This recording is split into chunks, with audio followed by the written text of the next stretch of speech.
చేసుకొని ఆరాధనను మనం ప్రారంభించుకుందాం. దయచేసి కళ్ళు మూసుకుందాం, కళ్ళను వంచుదాం, ప్రార్థన చేసుకుందాం. మన మధ్యలో సిస్టర్ మౌనిక గారు ఉన్నారు, వారు ముందుకు వచ్చి ప్రారంభ ప్రార్థన చేసిన తర్వాత పాటలు పాడుకొని దేవుని మహిమపరచుకుందాం.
పరిహరించి శాపం బాపు నన్న పాట.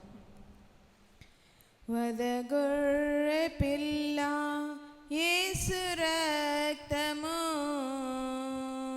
పాపమెల్లా పరిహరించి శాపం బాపును. వదగొర్రె పిల్ల యేసు రక్తము పరిహరించి శాపం బాపును. ఓ యేసురా యేసునొద్దకు ఈ క్షణమే పాపం పోవును. తన యొద్దకు వచ్చు వారిని ఎంత మాత్రము ప్రభు త్రోసివేయడు. వదగొర్రె పిల్ల యేసు రక్తము పాపమెల్లా పరిహరించి శాపం బాపును. సిలువలో చూడుము ఆ ప్రేమమూర్తి యేసు దేహమును. తనువంతయును రక్తధారలు నీకై బలి ఆయను. సిలువలో చూడుము ఆ ప్రేమమూర్తి యేసు దేహమును. తనువంతయును రక్తధారలు నీకై బలి ఆయను. ఏ రీతిగా నీవు త్రోసివేతువు నీపై చూపిన ప్రభుని ప్రేమను. ఏ రీతిగా నీవు త్రోసివేతువు నీపై చూపిన ప్రభుని ప్రేమను. ఇప్పుడే నీవు త్వరపడుచురము, జాగు చేయక త్వరపడుచురము.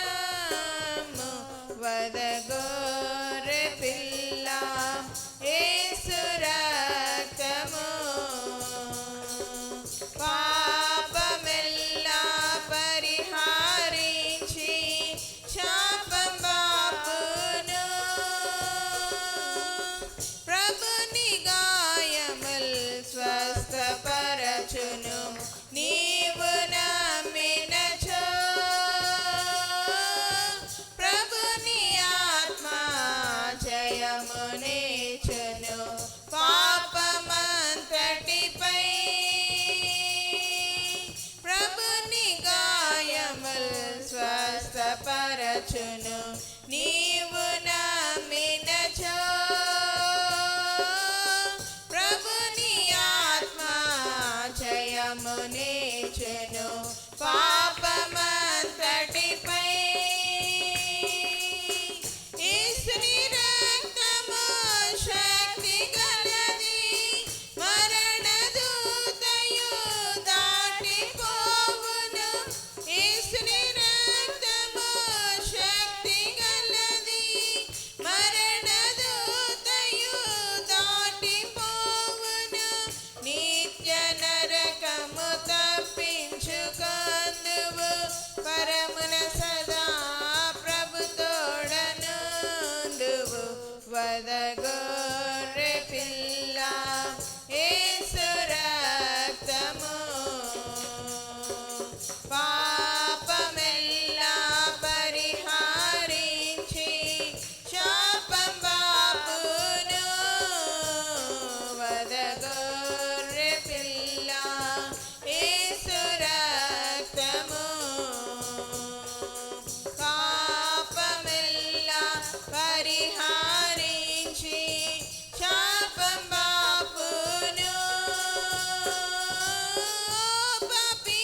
అడుగడుగున రక్త బిందువులే అణువణువున కొరడ దెబ్బలే అన్న పాట పాడుకో.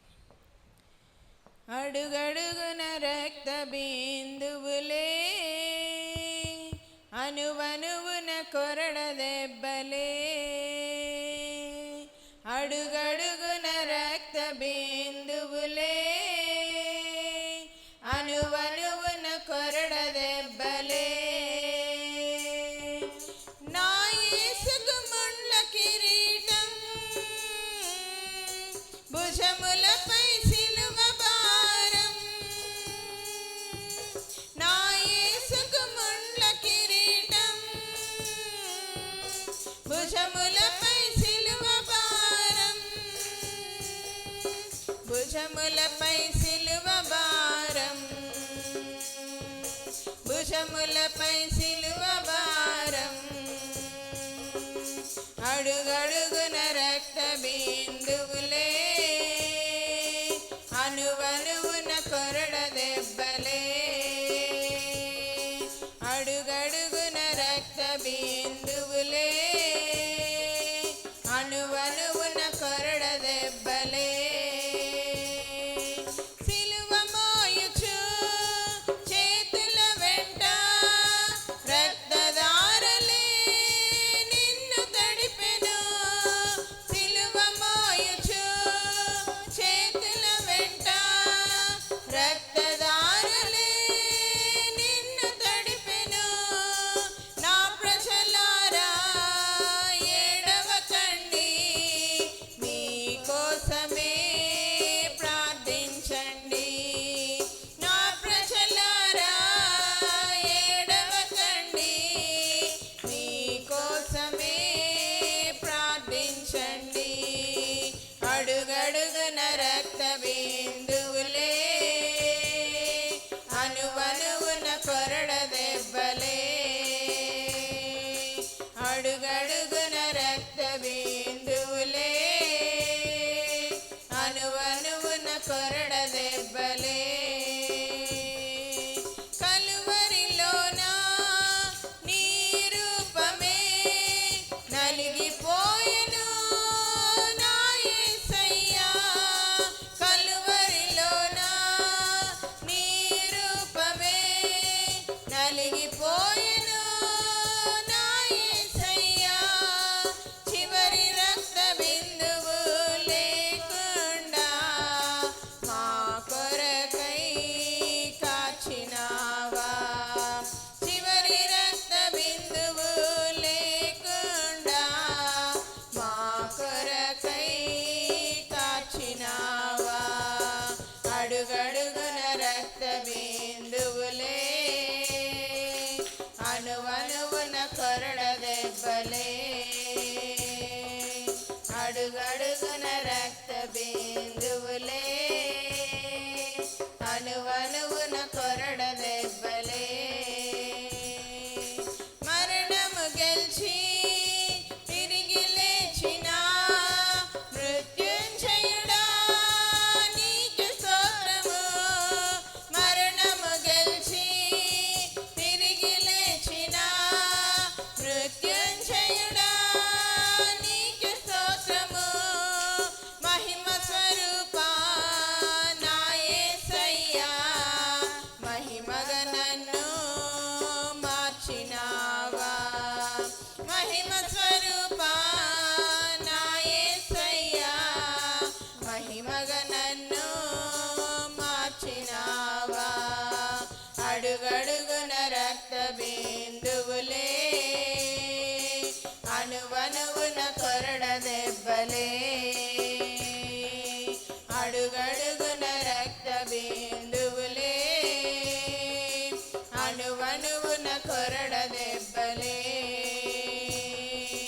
నా యేసుకు ముండ్ల కిరీటం భుజములపై సిలువ భారం,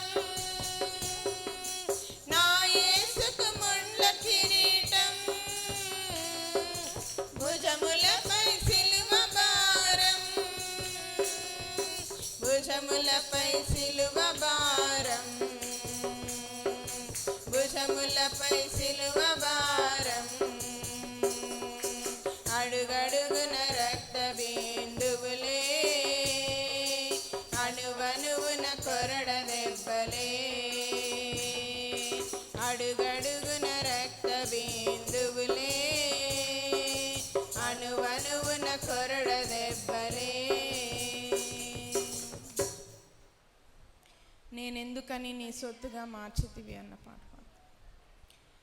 నేనెందుకని నీ సొత్తుగా మార్చితివి యేసయ్యా నీ రక్తముచే కడుగబడినందున. నేనెందుకని నీ సొత్తుగా మార్చితివి యేసయ్యా నీ రక్తముచే కడుగబడినందున. నీ అనాది ప్రణాళికలో హర్షించెను నా హృదయ సీమ. నీ అనాది ప్రణాళికలో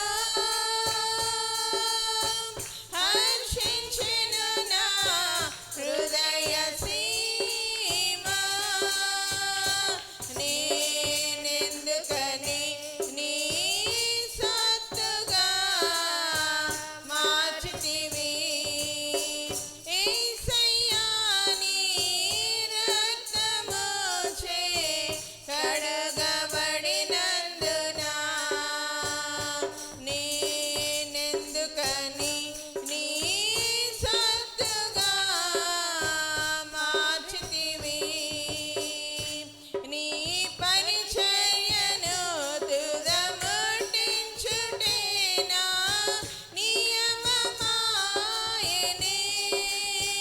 నీ సన్నిధిలో నీ పొందుకోరి నీ స్నేహితుడానైతినే.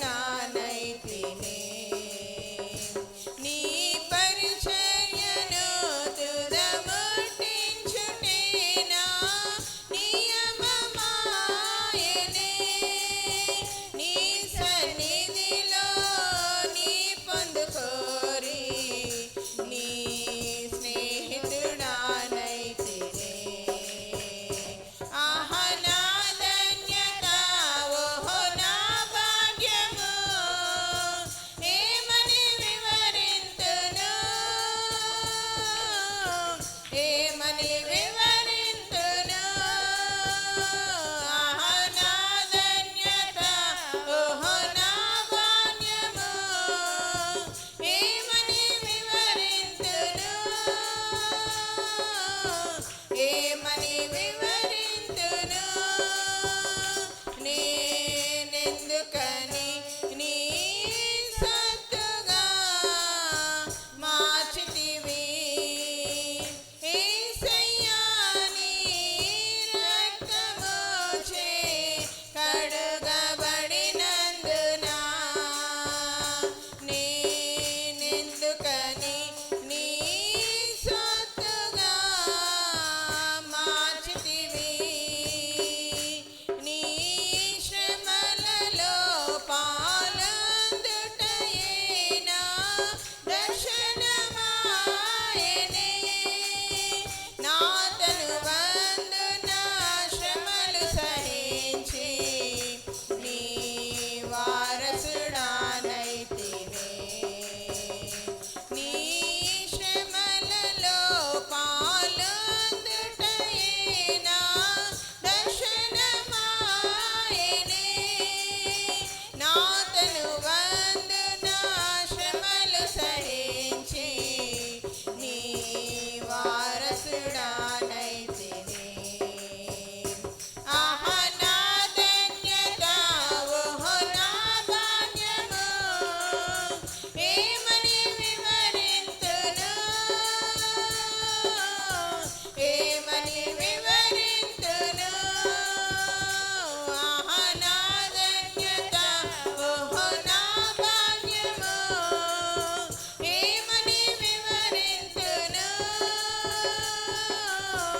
ఏమని వివరింతును. నీ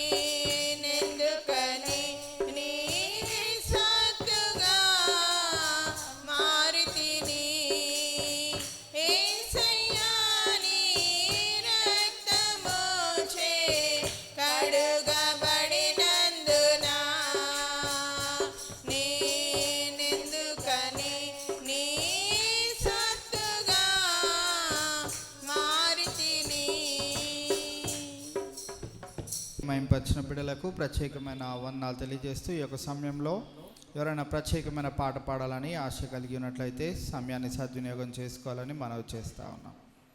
Oh my soul, oh my soul, worship His holy name.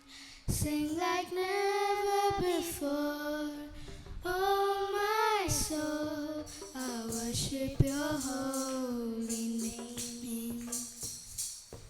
The sun comes up, it's a new day dawning. It's time to sing Your song again. Whatever may pass and whatever lies before me, let me be singing when the evening comes. Bless the Lord, oh my soul, oh my soul, worship His holy name. Sing like never before. Oh my soul, I worship Your holy name. You're rich in love and You're slow to anger. Your name is great and Your heart is kind. For all Your goodness I will keep on singing.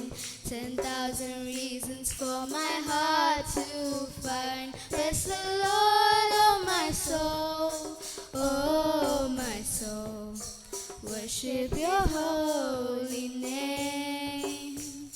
Sing like never before. Oh my soul, I worship Your holy name. Yes, I worship Your holy name. Lord, I worship Your holy name. Thank you. English పాటను పాడి దేవుని మైంపరిచిన బిడ్డలిద్దరికీ ప్రత్యేకమైన వందనాలు తెలియజేస్తూ ఈ యొక్క సమయంలో దేవుని యొక్క వాక్యాన్ని మనం కొద్దిసేపు ధ్యానించుకుందామండి. మన మధ్యలో పావని సిస్టర్ గారు ఉన్నారు, రమేష్ పావని గారు. వారు ముందుకు వచ్చి ప్రార్థన చేసిన తర్వాత దేవుని యొక్క వాక్యాన్ని మనం ధ్యానించుకుందాం. ప్రేమ కలిగిన తండ్రి, కృప కలిగిన దేవా, నీకు లెక్కలేని స్తుతులు, స్తోత్రాలు, వందనాలు అయ్యా ప్రభా. ఉదయకాల సమయం నుండి నాయన ప్రభా నన్ను, నా కుటుంబాన్ని, సంఘాన్ని నీ రెక్కల చాటును భద్రపరిచిన దేవా నీకు వందనాలు నాయన ప్రభా. ఇటు రీతిగా నాయన ప్రభా శిల్వ ధ్యానాల్లో నిన్ను స్తుతించుకునే భాగ్యాన్ని దయచేస్తున్న దేవా నీకు వందనాలు. 20 రోజులు నాయన ప్రభా జయకరంగా జరిపించిన దేవా నీకు వందనాలు.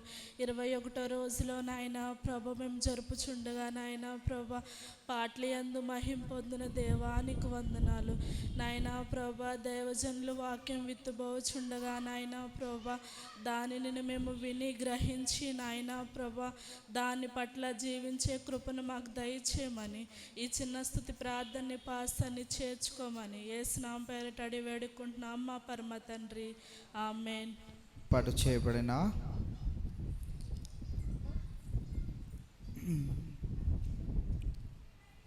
దైవ ధ్యానాంశము కొరింథీయులకు రాసిన 2వ పత్రిక 6వ అధ్యాయము 8వ వచనం నుండి 10వ వచనం వరకు మనము ఇది ధ్యానించుకొని ఉన్నాం. కొరింథీయులకు రాసిన 2వ పత్రిక 6వ అధ్యాయము 8వ వచనం నుండి 10వ వచనం వరకు ఘనత వలనను సుకీర్తి దుష్కీర్తుల వలనను దేవుని పరిచారకులమై ఉండి అన్ని స్థితులలో మమ్మును మేమే మెప్పించుకొనుచున్నాము.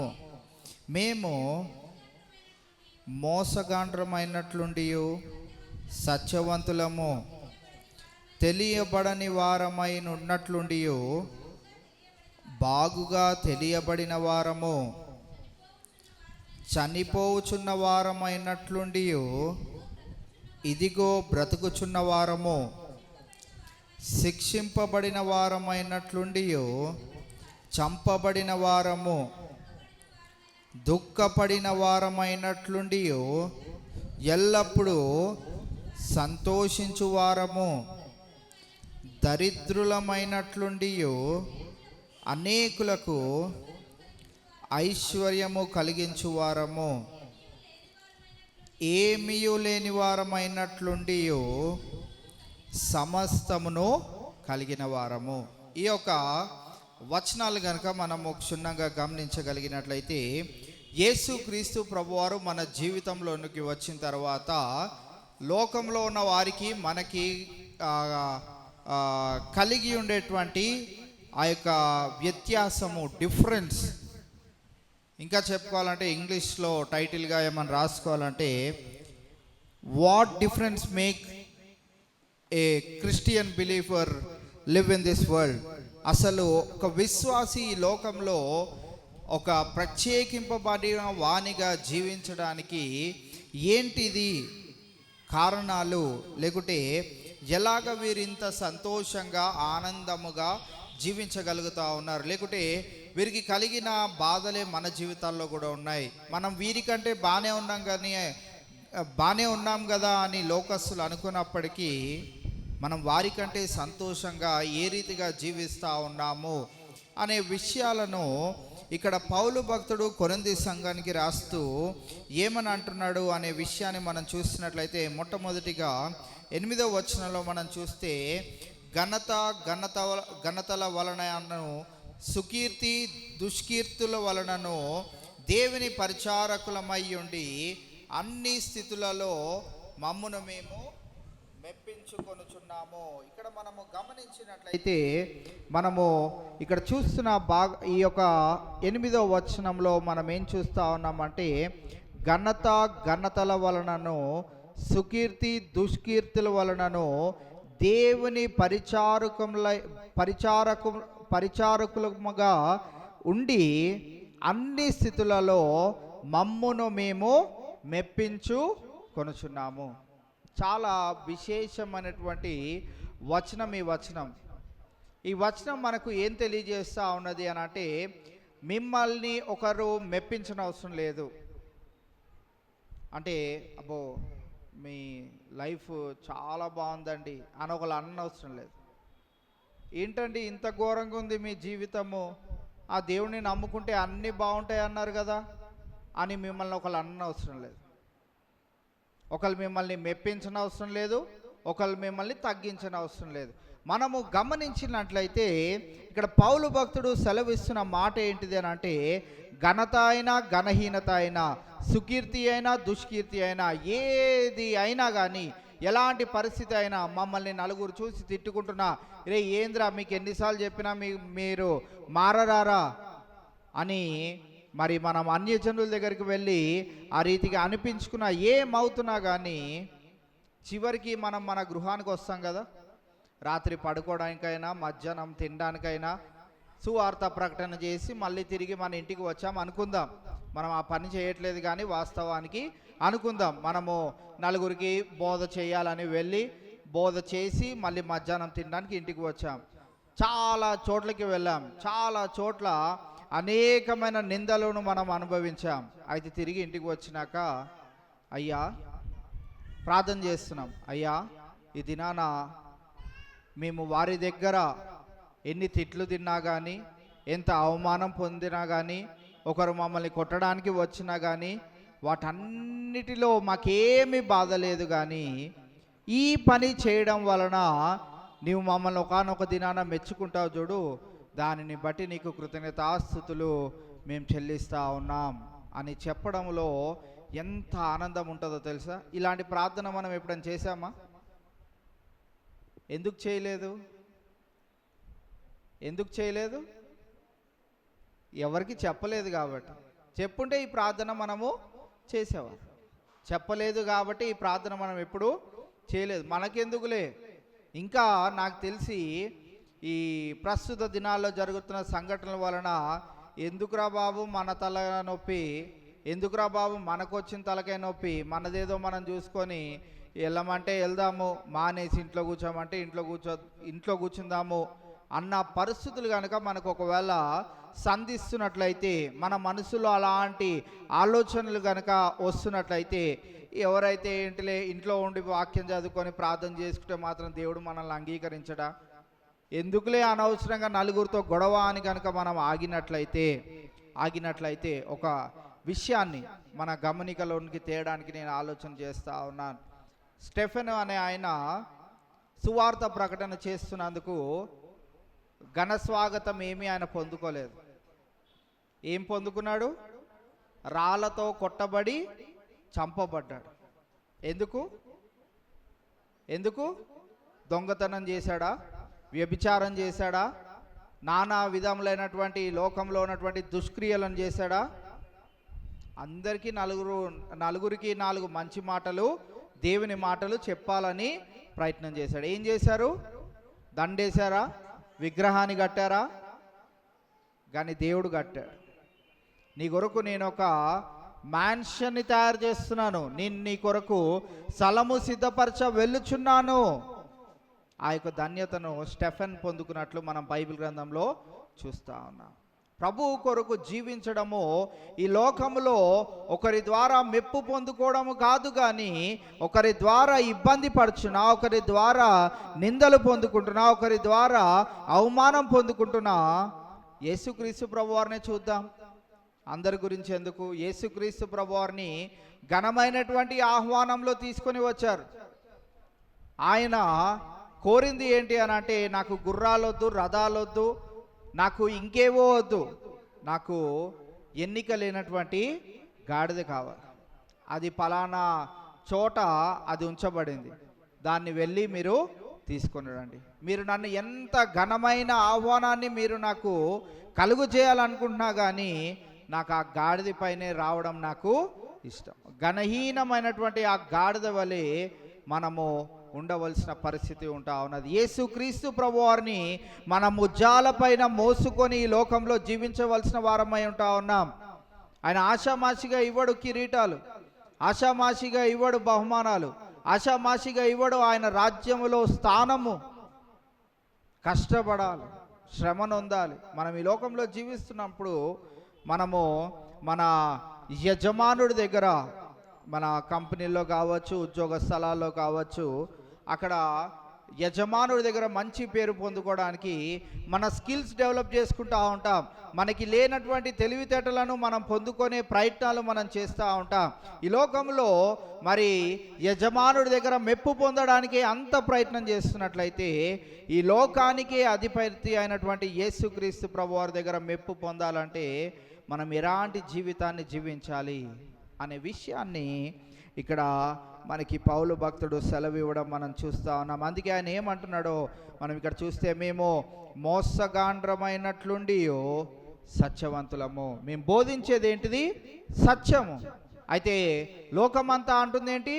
రే, మీరు మమ్మల్ని మోసం చేస్తున్నారా. ఈ రోజున ఆ యేసుక్రీస్తు ప్రభువారి కాలము నుంచి మొదలుకొని నేటి వరకు ఆయన వచ్చే అంతవరకు సత్యాన్ని ఎవరికి మీరు బోధిస్తున్నా కానీ వారు ఏమంటారంటే మమ్మల్ని మోసపరుస్తున్నారు. ఆ దేవుడిని నమ్ముకుంటే మీకు అన్ని నష్టాల్లో నుండి సుఖాలే, ఇబ్బందుల్లో నుంచి ఐశ్వర్యమే అని, అనారోగ్యంలో నుంచి ఆరోగ్యమే అని మాకు చెప్పి మమ్మల్ని తీసుకొని వచ్చారు. మిమ్మల్ని నమ్ముకొని వస్తే మాకు ఇప్పుడు దొరికిన ప్రతిఫలం ఏంటిది అని అంటే ఏమీ లేదు. ఆ రోజుల్లోనే బాగుంది మా జీవితం, ఇప్పుడు మమ్మల్ని అనవసరంగా దీనిలోని లాక్కొని వచ్చారు అని చాలామంది మీరు చెప్పిన మోసపు మాటలను మేము నమ్మి ఈ క్రైస్తవ్యంలోనికి వచ్చినందుకు మాకు తగిన శాస్తి జరిగింది అని చాలామంది లోకంలో చెప్పేవారు మనకి రోజువారీగా కనబడతా ఉన్నారు.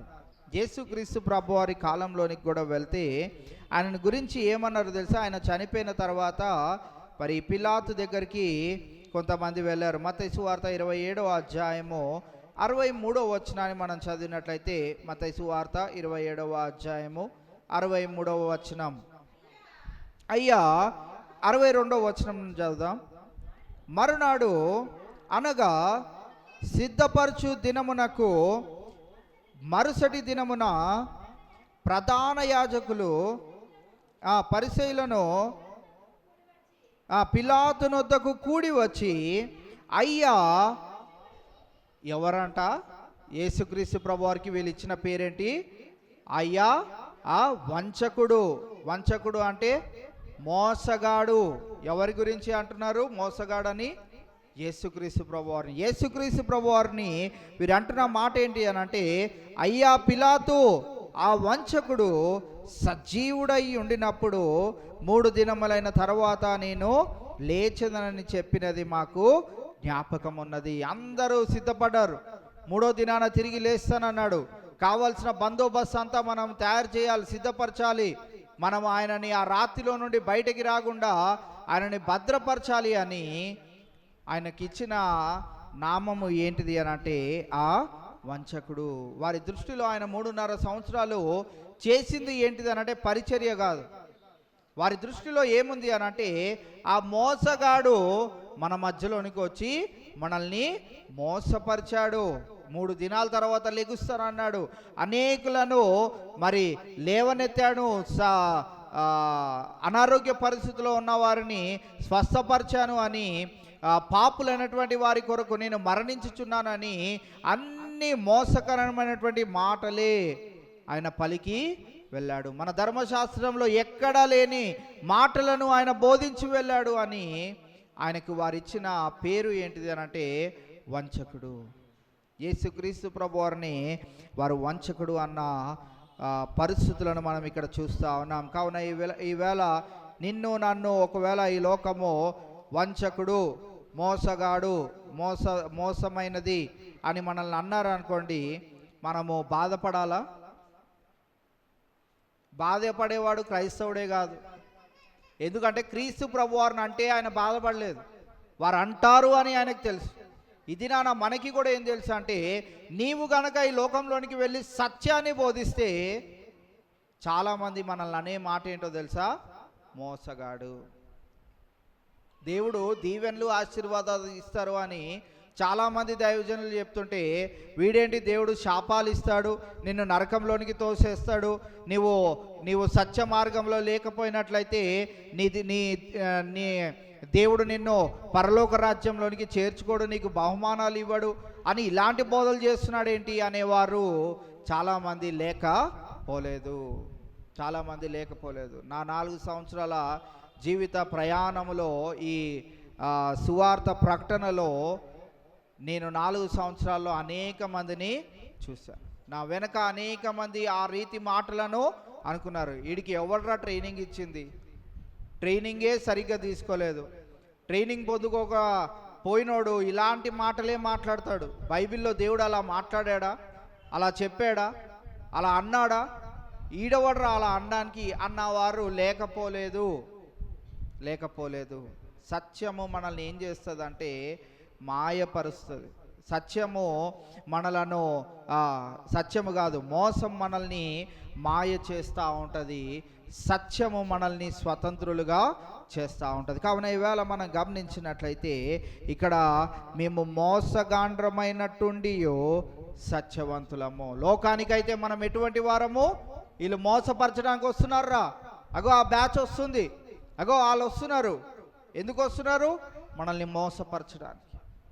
అయితే మనం ఎందుకు వెళ్తున్నాము? సత్యమును బోధించడానికి, సత్యాన్ని తెలియజేయడానికి. అయ్యా బాబు, మీరు అనుకుంటున్న ఆ పరలోక రాజ్యము యేసుక్రీస్తు ప్రభువారు సత్యవంతుడు, ఆయన ఒకానొక దినాన రానై ఉన్నాడు, ఆ విషయాన్ని మీరు అందరూ గమనించండి అని సత్యాన్ని బోధించడానికి మనం లోకంలోనికి వెళ్ళనై ఉన్నాం. వెళ్ళాలి, మనం లోకంలోనికి వెళ్ళాలి. అందరితో పాటు జీవించడం కాదు. మనకెందుకులే ఈ గొడవ అని మనము ఆషామాషిగా ఉండడం కాదు. అలనాడు స్టెఫెను చేసిన ఆ యొక్క పరిచర్యను బట్టి ఆయన పొందుకున్న ప్రతిఫలం ఏంటిదనంటే దారుణాతి దారుణమైనటువంటి మరణము. అయితే అది మనకి కల్లారా మరణముగానే కనబడుతుంది, కానీ యేసుక్రీస్తు ప్రభువారికి అయితే అది ఎలా ఉంది? ఎంతో ఘనమైనటువంటి కార్యముగా ఉంది.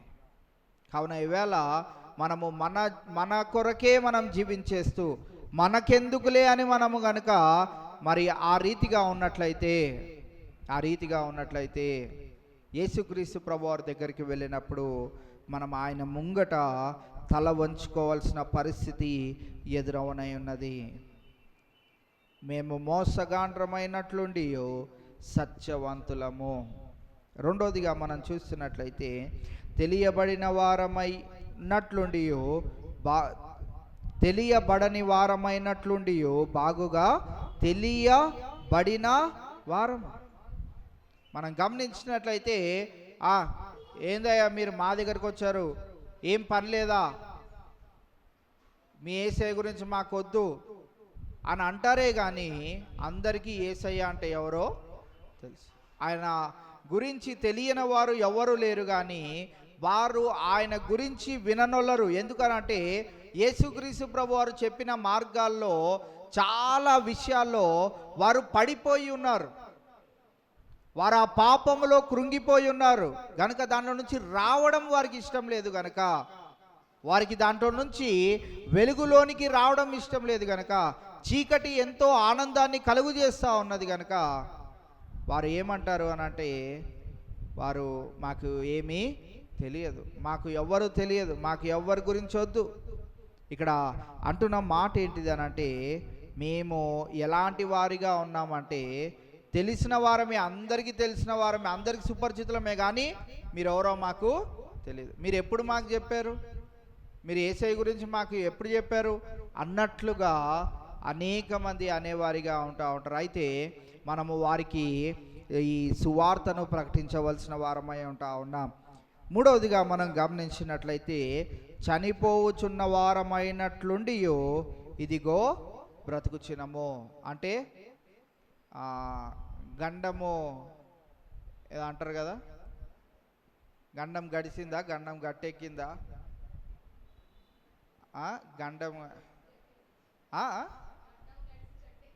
గండం గడిచి గట్టెక్కింది అంటే ఏంటి?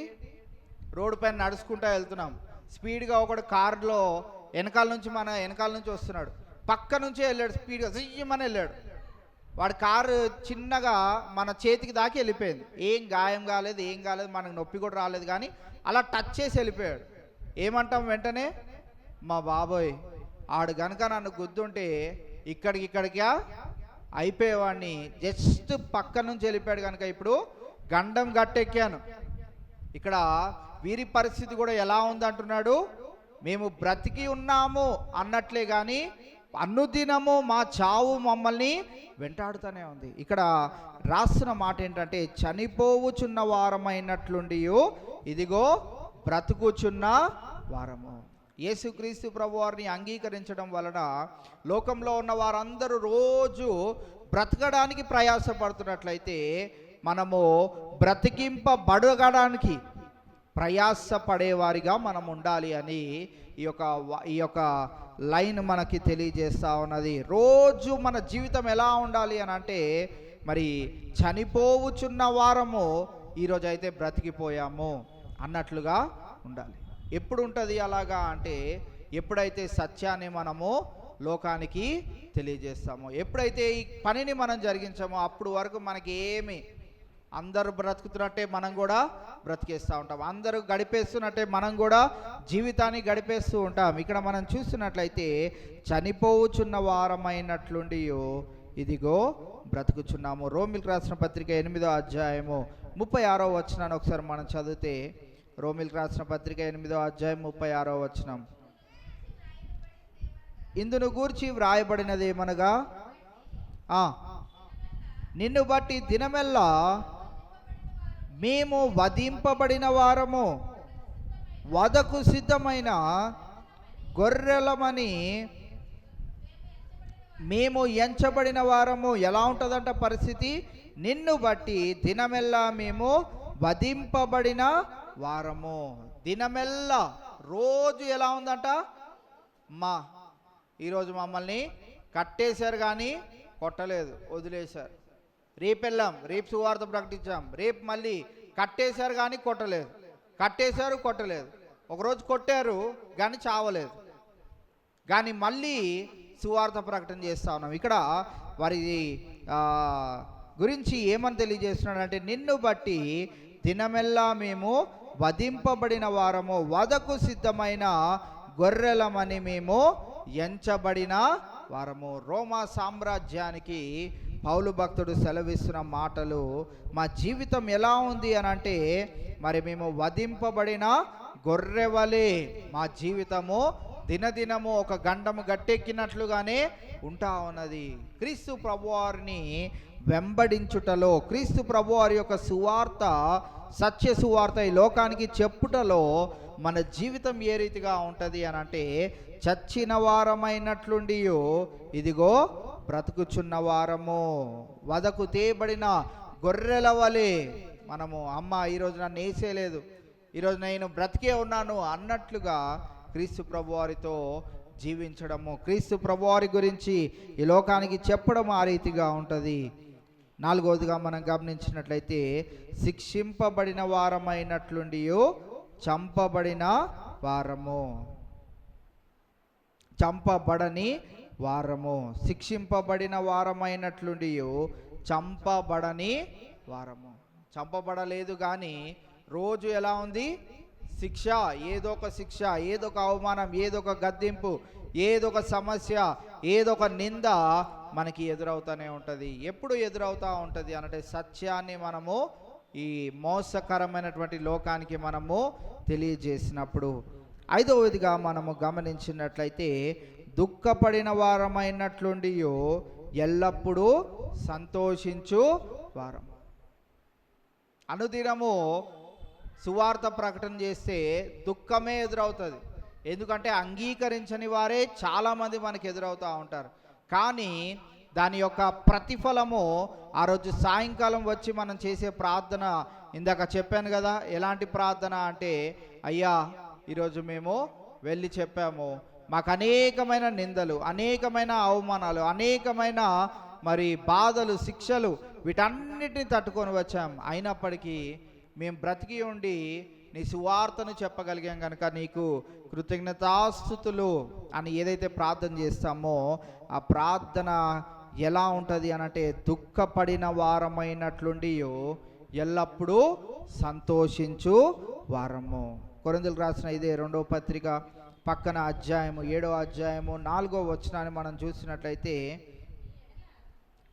మీ ఎడల నేను బహుధైర్యముగా మాట్లాడుచున్నాను, మిమ్మును గూర్చి నాకు చాలా అతిశయం కలదు. కొరింథీ సంఘానికి పౌలు భక్తుడు రాస్తూ ఏమంటున్నాడు అంటే, నేను బహుధైర్యముగా మాట్లాడుచున్నాను. దేని గురించి మాట్లాడుతున్నాడు?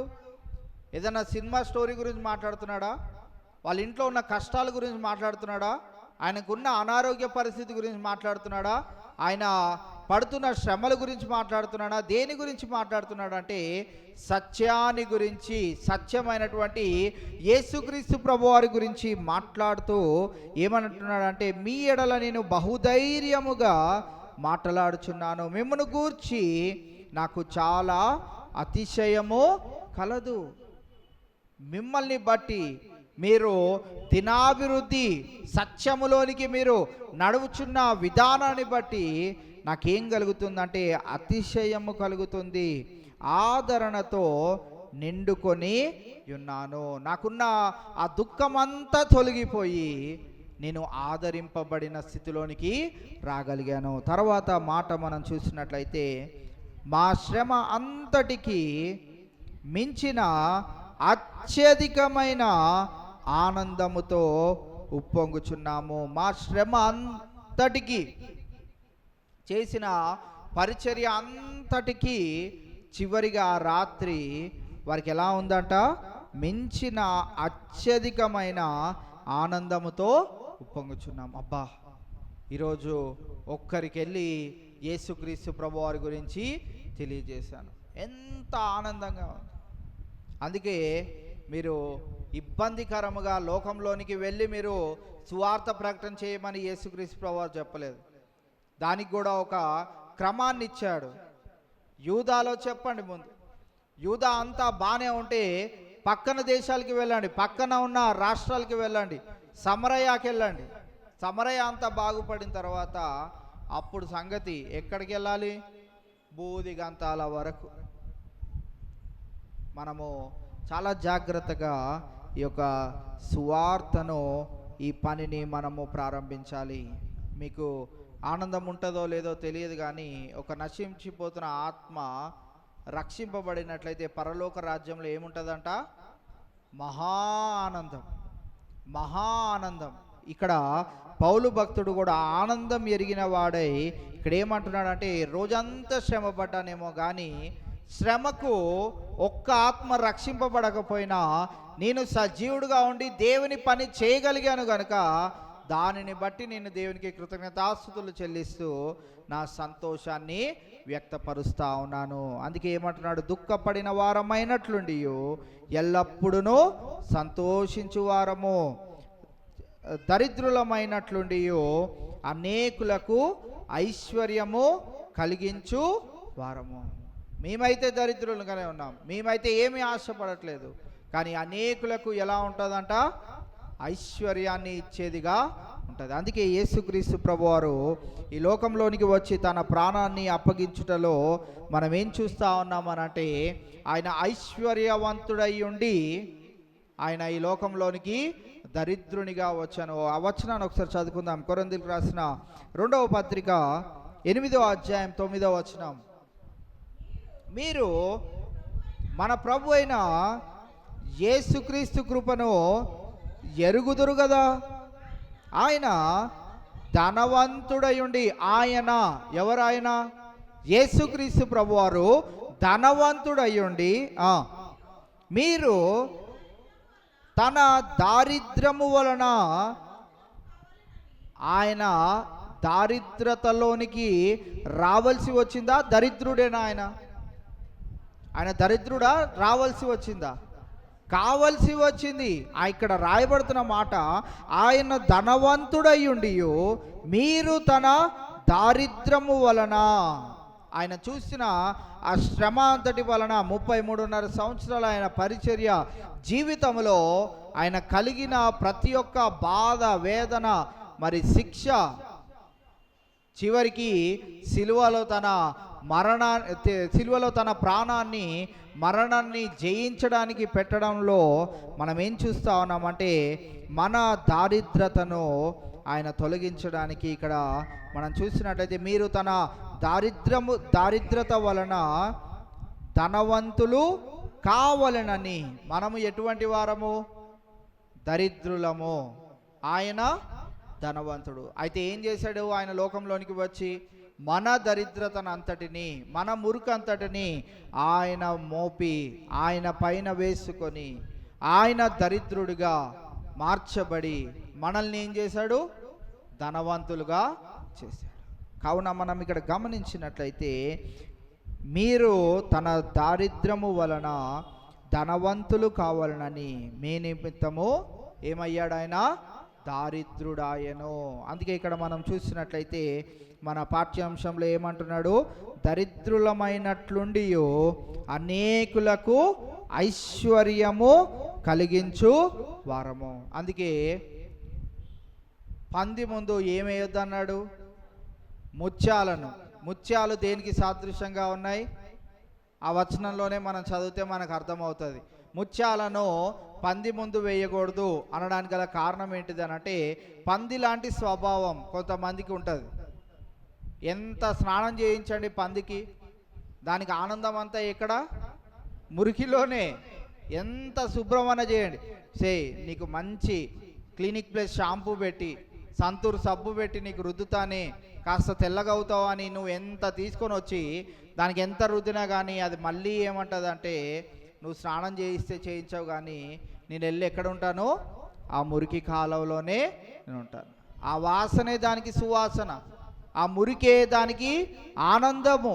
కావున ఈవేళ మనం గమనించినట్లయితే, మీ ముత్యాలను పందుల ముందు, రత్నాలను పందుల ముందు వెయ్యకుము అని అనడానికి గల కారణం ఏంటిది అనంటే, దేవుని వాక్యము ముత్యాల వంటివి. కొందరు స్వాభావికముగా మారరు. అందుకే ఈ కొరింథీయులకు రాసిన పత్రికలోనే అనుకుంటా పౌలు భక్తుడు, మీరు 2 సార్లు సువార్తను ఒకరికి ప్రకటించండి, వింటే విన్నారు, లేదంటే ఇంకా దేవుడు వారిని చూసుకుంటాడు. మన పని ఏంటి? ఏం చేయాలి? మనము 2 మార్లు. 2 మార్లు బతిమలాడతామో ఏం చేస్తామో తెలియదు, కానీ 2 మార్లు వారికి సత్య సువార్తను బోధించాలి అని బైబిల్ గ్రంథం సెలవిస్తూ ఉన్నది. ముమ్మారు ప్రార్థన చేయాలి వారి గురించి, 2 సార్లు వారికి బోధించాలి సువార్తను. వారి ముందు మనం రత్నాలు రోజువారీగా వేసినట్లయితే వాటి వలన ఏమీ ప్రతిఫలము లేదు. వారికి మురికే బాగుంది అన్నప్పుడు, వారికి ఆ యొక్క మురికి వారికి సువాసనగా ఉన్నప్పుడు మనము ఏమీ చేయలేము. కావున వారి ముందు మనం రత్నాలు వేసేవారిగా ఉండకూడదు. కానీ యేసుక్రీస్తు ప్రభువారు ఈ లోకంలోనికి ఎందుకు వచ్చాడు అని అంటే, మనము దరిద్రులుగా కనిపించాము, ఆయన ధనవంతుడుగా ఉన్నాడు. అయితే ఆయన మనలను ధనవంతులుగా చేయడానికి, ఐశ్వర్యవంతులుగా చేయడానికి ఆయన దరిద్రుడుగా ఆయను.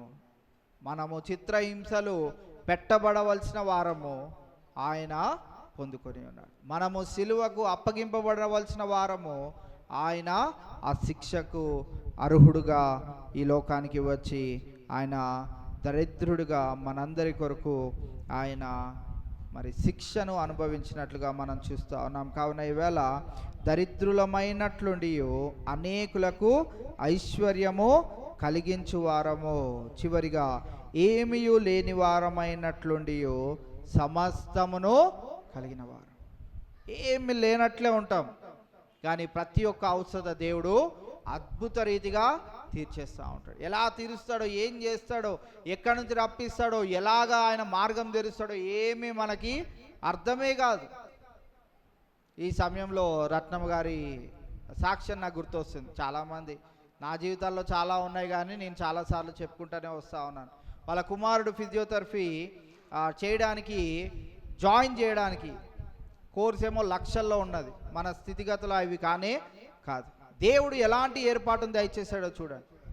నవనీత మ్యారేజ్కి సంబంధించి గవర్నమెంట్ డబ్బులు ఇవ్వడం ఏంటి, ఆ డబ్బులతో వాడి ఫీజు కట్టడం ఏంటి, అసలు ఈ రోజున ఏమీ అసలు టెన్షన్ లేకుండా జీవించేయడం ఏంటి, లక్షల చదువులు రెంట్లు కట్టుకుంటూ ఉన్న మనము అలాగా చదివించేయగలుగుతున్నాం అని అంటే ఎలా సాధ్యం అంటే, ఏమీ లేని వారమైనట్లు కనపడతాం, కానీ ఈ లోకానికి సమస్తము, అక్కడ రాయబడిన మాట ఏంటంటే సమస్తమును కలిగిన, ఏమి కొరత లేని వారిగా దేవుడు మనల్ని కాపాడుతూ వస్తూ ఉంటాడు. అది ఎవరైతే ఖచ్చితంగా విశ్వాసం ఆయన పైన నిలకడగా ఉంచగలుగుతారో, నా దేవుడు చేయలేనిది ఏమీ లేదు అని ఎవరైతే విశ్వసించగలుగుతారో వారి జీవితాల్లో కార్యాలు ఎలా ఉంటాయి అని అంటే ఆశ్చర్యకరముగా ఉంటాయి.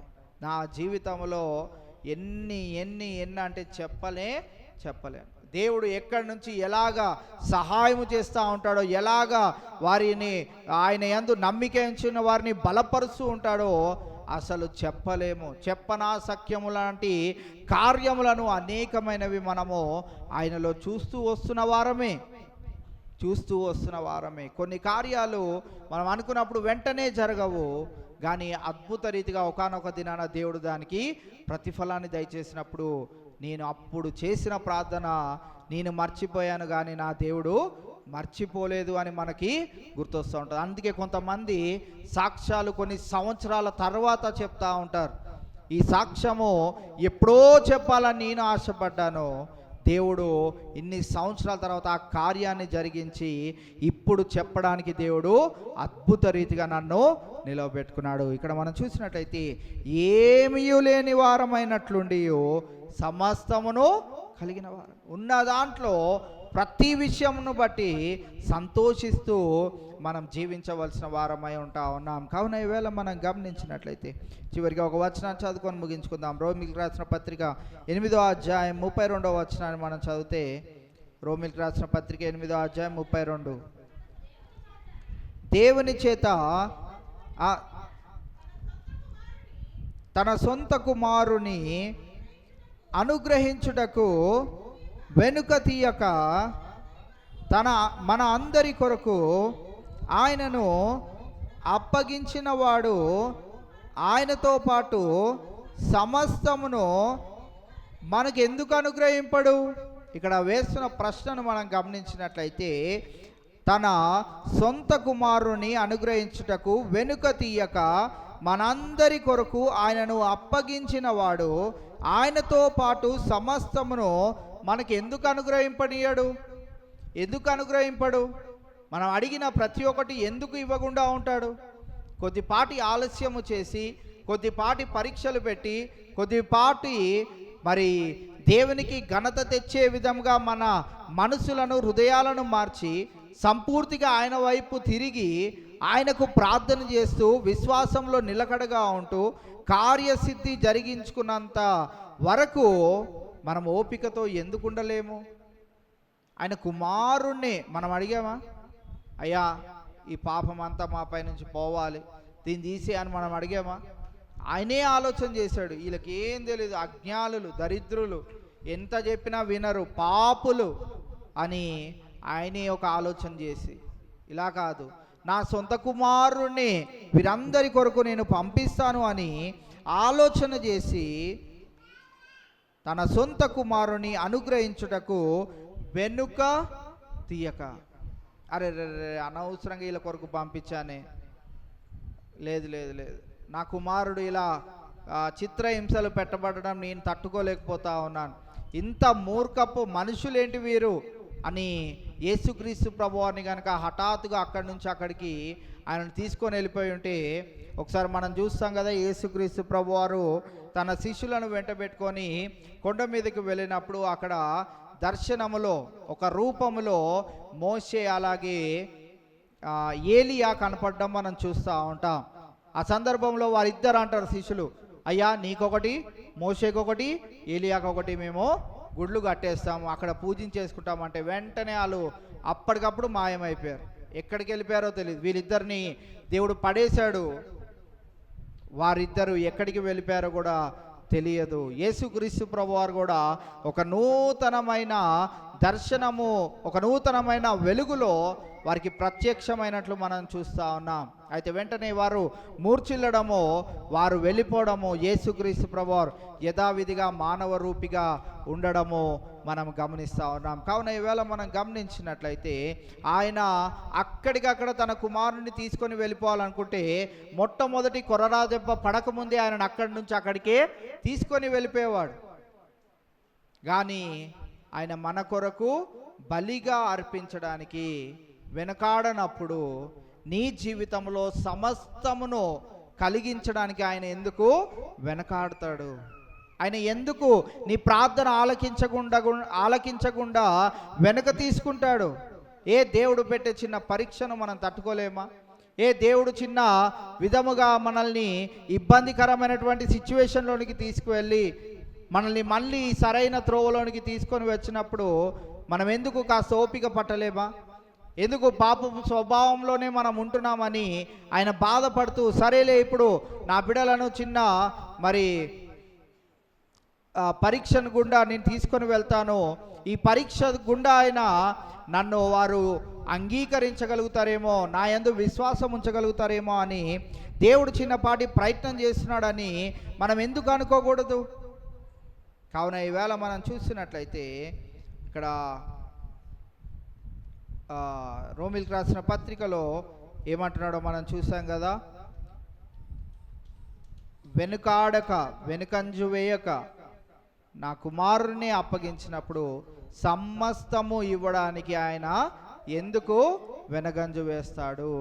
అందుకే ఇక్కడ మనం చూసినట్టయితే ఏమీ లేని వారమైనట్లుండి సమస్తము కలిగిన వారిగా, అందుకే సంతృప్తిగా మనం జీవించాలని బైబిల్ మనకి తెలియజేస్తూ ఉన్నది. సత్యాన్ని అనేకులకు బోధిస్తే, అందుకే ఈ మాట మీరు ఎప్పుడు గుర్తుంచుకోవాలి, ఆయన పని అంటే మన ఉద్యోగాలు, మన పిల్లల భవిష్యత్తు. ఈరోజు యేసుక్రీస్తు ప్రభువారు వచ్చాడు అనుకోండి, మన పిల్లలు కాలేజీలకి వెళ్ళాలి అంటే వెళ్తారా? స్కూళ్ళకి వెళ్ళాలి అంటే వెళ్తారా? మనం ఉద్యోగాలకి వెళ్ళాలి అంటే వెళ్తామా? ఎక్కడికి వెళ్ళలేం. ఇక్కడ నుంచి ఇక్కడికి కొంతమంది విడవబడతారు, కొంతమంది ఆయనతో పాటు వెళ్ళిపోతారు, అంతే, అక్కడితో ఎండ్. అది ఎప్పుడు సంభవిస్తుందో మనకి తెలియదు గనక మనము ఆయన పని చేయగలిగినప్పుడు ఆయన మన పని చేస్తాడు. మన పని ఎలాంటిదైనా కానీ ఆయన కుమారుణ్ణి నీకు నాకు బలిగా అర్పించడానికి ఆయన వెనుకంజ వేయినప్పుడు నువ్వు అడిగిన చిన్నపాటిది ఆయన చేయకుండా ఉంటాడా అనే ప్రశ్నను మనము చూస్తూ ఉన్నాం. కావున ఈ లోకంలో మనం జీవిస్తూ ఉండగా లోకస్తులకు మనకు ఒక వ్యత్యాసాన్ని మనం కనపరిచేవారిగా, ఒక డిఫరెన్స్ని మనం చూపెట్టేవారిగా మనం జీవించాలి. ఎప్పుడు వారిలాగానే నాకు ఎన్ని కష్టాలక చెప్పలేను, అసలు నాకు కూడా ఎక్కడైనా అప్పు దొరికితే బాగుండు అని ఎప్పుడు మనము యేసుక్రీస్తు ప్రభు వారిని ఎరగని వారి దగ్గర ఎప్పుడు మన బాధలు కష్టాలు చెప్పుకోవద్దు. నీ కష్టాలు బాధలు ఒకవేళ చెప్పుకోవాల్సి వచ్చి నీ హృదయం వేదనతో నిండిపోతుంది, అయితే నువ్వు చెప్పుకోగలగాల్సింది ఎవరికి అనంటే ఆ కార్యాలన్నీ నెరవేర్చగలే సమర్థుడైనటువంటి దేవునికే. ఈ విషయాన్ని ఒక్కటి మీరు గుర్తుంచుకోండి. ఆయన కుమారుణ్ణి ఇవ్వడానికి ఆయన సిద్ధపడినప్పుడు నీవు అడిగిన చిన్న సమస్యల నుండి ఆయన నిన్ను బయటకి ఎందుకు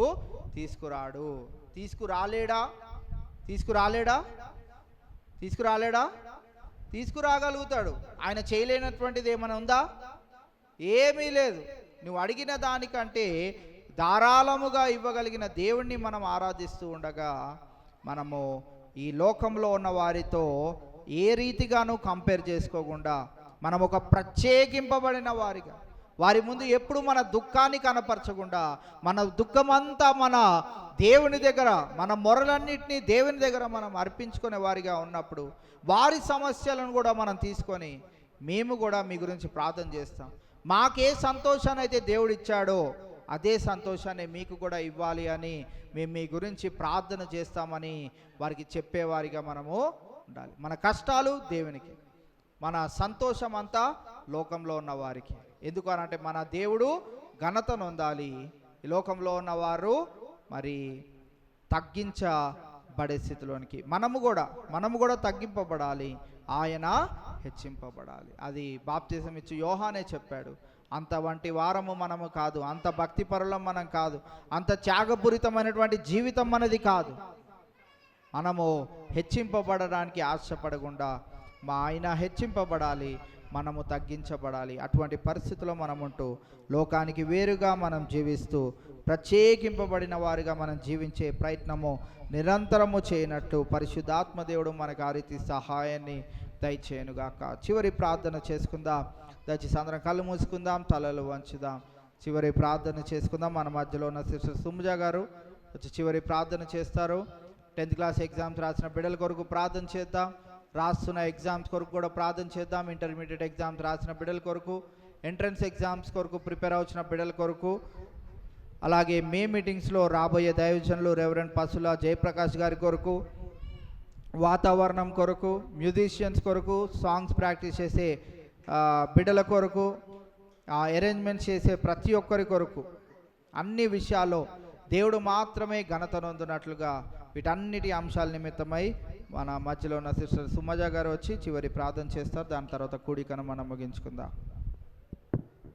గొప్ప తండ్రి యేసయ్య, స్తోత్రం తండ్రి ప్రభా, ఇంతవరకు మమ్మల్ని కాచి కాపాడి ఈ దినాన్న ప్రభా ఈ శ్రమల కాల ధ్యానాన్ని మేము ధ్యానించుకోగలటకు మీరు ఇచ్చిన ఈ ధన్యతను బట్టి నీకు వేలాది వందనాలు చెల్లిస్తున్నాను తండ్రి ప్రభా మీరు మాకు ఇచ్చిన వాక్యాన్ని బట్టి నీకు వేలాది వందనాలు చెల్లిస్తున్నాను తండ్రి ప్రభా.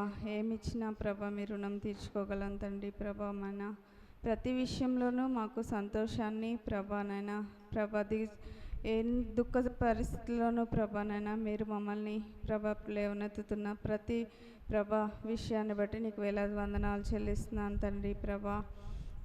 చనిపోయిన వారమైనప్పటికీ నీలో బ్రతుకుచున్న వారమై ఉంటున్నాం తండ్రి ప్రభా. ఎన్నో ఇబ్బందుల్లో నుంచి మమ్మల్ని లేవనెత్తుతూ ప్రభానైనా మీ ఆశ్చర్యకరమైన కృపని మా పట్ల చూపిస్తున్నందుకు నీకు వందనాలు తండ్రి. అలాగే నీ కొరకై మేము వాడబడుచు నీ సువార్తను ప్రకటిస్తూ దానిలో ఆనందించే వారంగా మేము అందరం ఉండుటకు నీ సహాయాన్ని దయచేయండి. ముఖ్యంగా వాక్యాన్ని విత్తిన మీ దేవ సేవకులను మీరు మరుగుపరుచుకొని ఇంకనూ అధికంగా వాడబట్టకు నీ సహాయాన్ని దయచేయండి తండ్రి.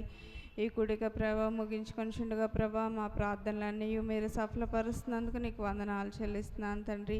బిడ్డలు 10th క్లాస్ ఎగ్జామ్స్ రాస్తున్న వారిని నైనా మీరే వారికి కావాల్సిన మంచి ఆరోగ్యాన్ని దయచేయండి. ఎగ్జామ్స్ అన్నీ మంచిగా రాయగలటకు నీ సహాయాన్ని దయచేయమని వేడుకుంటున్నాను తండ్రి.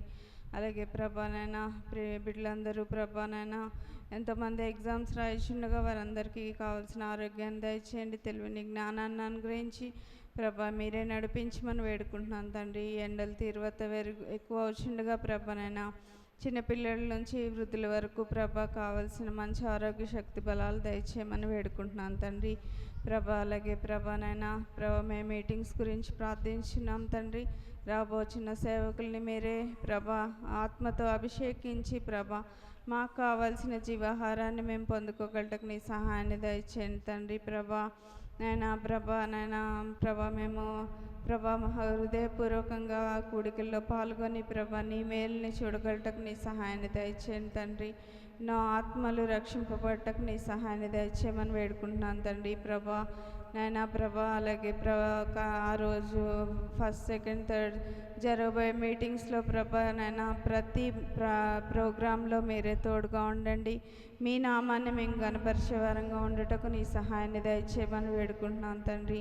ఇంతవరకు మా అందరితో మీరుండి నడిపించినందుకు వందనాలు. ఇన్ని దినాలు నీ సేవ ఈ కూడికలు జరగటానికి నీ దయచేసిన కృపను బట్టి వందనాలు తండ్రి. ఇంకా నువ్వు మీరే మిగతా దినాలన్నీ జయకరంగా జరిగి నీ నా మహిమార్థమై ఉండుటకు నీ సహాయాన్ని దయచేయమని వేడుకుంటూ ఇప్పుడు వచ్చిన బిడ్డలందరినీ మీరు దీవించి ఆశీర్వదించండి. తిరిగి గృహాలకు వెళ్ళుచుండగా మీ క్షేమాన్ని వారికి దయచేయమని వేడుకుంటున్నాను తండ్రి. ఇంతవరకు మీరు తోడుగా ఉన్నందుకు వందనాలు. ఇక ముందును మీరే ఉండి నడిపించి కృప చూపించమంటూ యేసు పరిశుద్ధ నామమున వేడుకుంటూ ప్రార్థిస్తున్నాను తండ్రి. ఆమేన్. ఏమన్నా బిడ్డ అనిల్ మరి పలహారం తీసుకొని రావడం జరిగినది.